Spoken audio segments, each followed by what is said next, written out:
Hey, we are back and we are still on the road to Nanyuki. I don't even know where we are. Where are we now? Are we Nyeri? So we're approaching Nyeri town. We just passed Karatina. We're, I think, about 8 kilometers past Karatina. Yeah. I'm sure you know these roads like on the back of your hand. Yeah, I can drive in my sleep. I'm sure. So I was wondering. So I am in investment banking, and some of the transactions that we do are very interesting. You know, you have a farm. You have a business that's on a farm, agri-business. Let me put it that way, and they're looking to sell their business, and a transaction fails and doesn't go through because, or even a school. You know, you want to sell your school, but then you find the founders of this business load the value of the land on the business, and so the buyers or the people who are looking to invest in this business are just like, by the way, I'm not buying land, I'm buying your school, or I'm buying the agribusiness that's on the land, and I need the land to do the business. I'm not buying the land to build apartments or to subdivide and sell. And so the value of land in Kenya, because it's just so high, and it's gone up so high in such a short period of time and continues to go up every year, really affects the way transactions are done here. And it is unique, by the way. It's not been seen. A lot of the private equity funds that come into the country from other parts of the world are just like, by the way, it's not common, and land doesn't typically become an issue, but in Kenya it is. And so the question I have is, this growth and the fast rate of growth in land as we've seen it in the last couple of years, is it sustainable in your view? Well, I spend considerable amounts of time thinking about this, both from my personal understanding and also from the business side of things. And I think for as long as demand outstrips supply, that's only gonna keep getting worse. And in some cases, granted, it's an artificial scenario, right?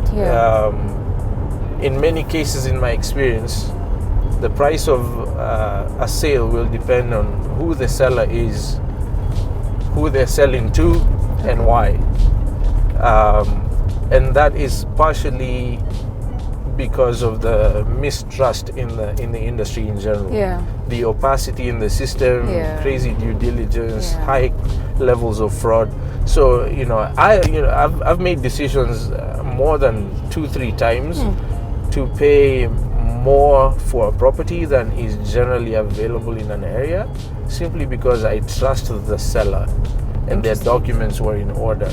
And so I'd have more peace of mind acquiring the property that way, instead of paying, whether it's market rates or cheaper, for something that's a bit more questionable. And so that's part of the dynamics.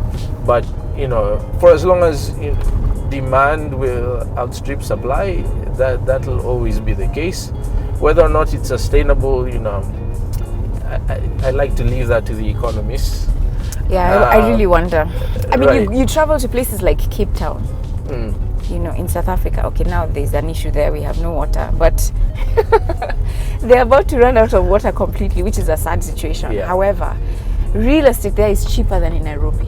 Imagine that. And Cape it is Town. such a stunning city. It is amazing, and with proper amenities, proper amenities. Infrastructure. It functions well. It is actually just the natural beauty in that city is just mind blowing.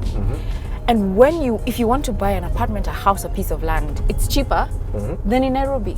Absolutely. When you look at Nairobi, I mean, there's sections of it that are okay. Kenya has a lot to offer. Yes, it does. I mean, it's a beautiful country as well. But you cannot compare Nairobi and Cape Town. Yeah, true. Let me just be real. So, I don't think it makes sense. Does it? What is it about Nairobi, for example? I mean, like Upper Hill, how much is a piece of land in Upper Hill now? Like a half? I just saw an ad. Actually, I got an ad from a real estate agency yesterday. There's a 2.5 acre piece of land in Upper Hill that's on the market now for 2 billion shillings. 2 billion. Wow.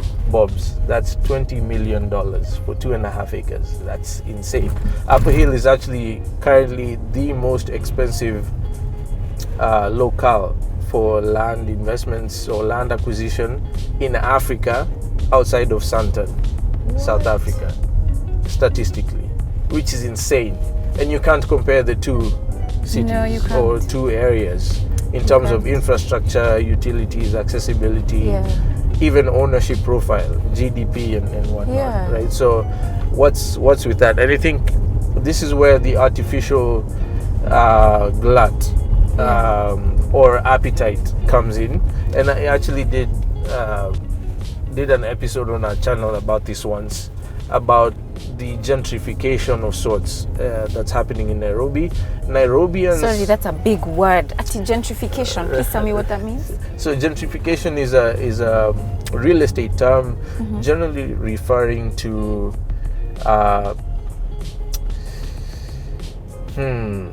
trying to find a politically correct way to put this. So making a place bougie. Okay, bougie, like posh. So you push out the lower class really? of ownership. Okay. By outpricing them. So I went to college in a place called Savannah, Georgia, which, when we arrived, had very bad neighborhoods, drug infested, crime ridden, and boarded up, ugly looking pieces of properties. But they were historic buildings built 200 years ago. So what happened is wealthy individuals from Northern America would come, buy these properties, refurbish them, make them stunning pieces of architecture.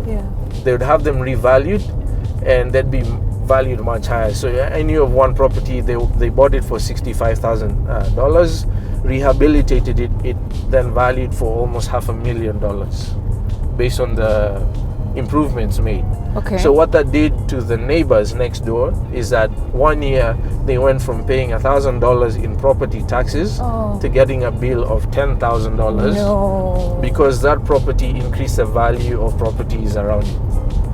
Right? So the land rates land rates go up.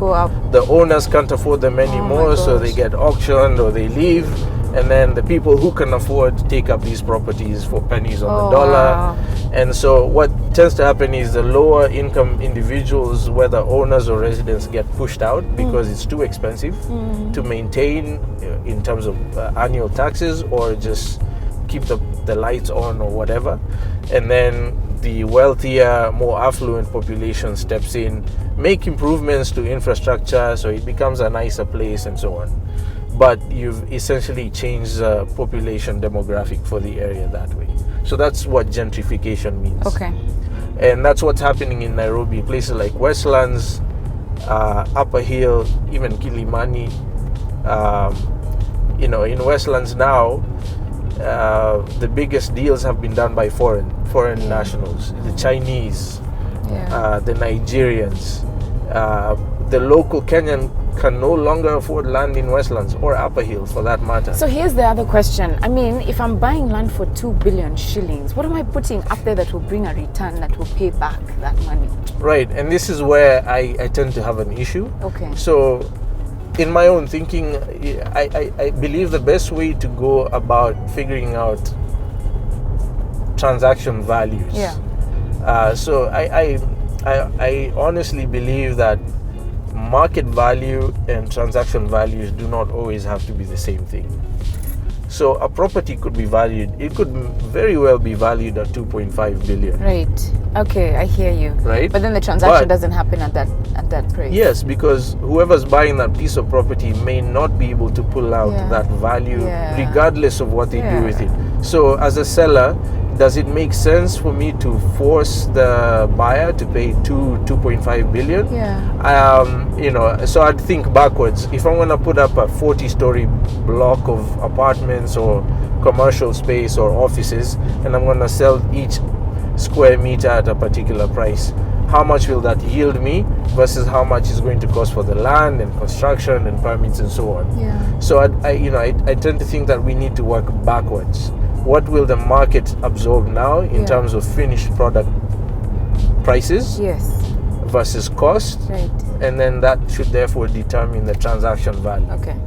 Makes sense. Right, but and so that's where the questions of sustainability comes in, because if as a buyer it doesn't not make any sense for me anymore to do the transaction because of the cost of land, I'm not going to buy, and the seller will not get a buyer. It'll be on the market forever, and then probably what will happen is I lower my price to 1.5 billion in order to get the buyer, and I might end up selling it for $1 billion, and that's always a negative thing when sale prices start to go down, because it has a ripple effect on other transactions. Yes, and you have a depressed market, which is great for the buyers, horrible for revenue generation in terms of taxes and investment in general. So I think we need more collaborative conversations around this from the policy makers, government side, the Ministry of Ministry of Finance, property experts. All the stakeholders need to sit down and agree on the most reasonable way to handle this kind of question. Okay. Yeah. Wow. Very intelligent conversation right there. I'm just like, yeah. But it is true. I think there needs to be a collaborative effort, definitely. Because when you look at what's happening, it's like, surely we'll not be able to afford to even live in this country, as the years go by. Anyway, you are watching All Access. We're still on our way to Nanyuki, and we'll keep you posted. I'm going to see some piece of land that we bought, and I have not seen it since we did, and just kind of understand. And I decided to plug into Solomon's day. So he's off to work, and I'm just on the ride and experiencing what he typically does on, every other day. So keep watching, subscribe if you haven't, and if you have any questions regarding land, buying of land, the processes, the due diligence process, please do ask, and I'll make sure to get Solomon or his team to respond. Take care.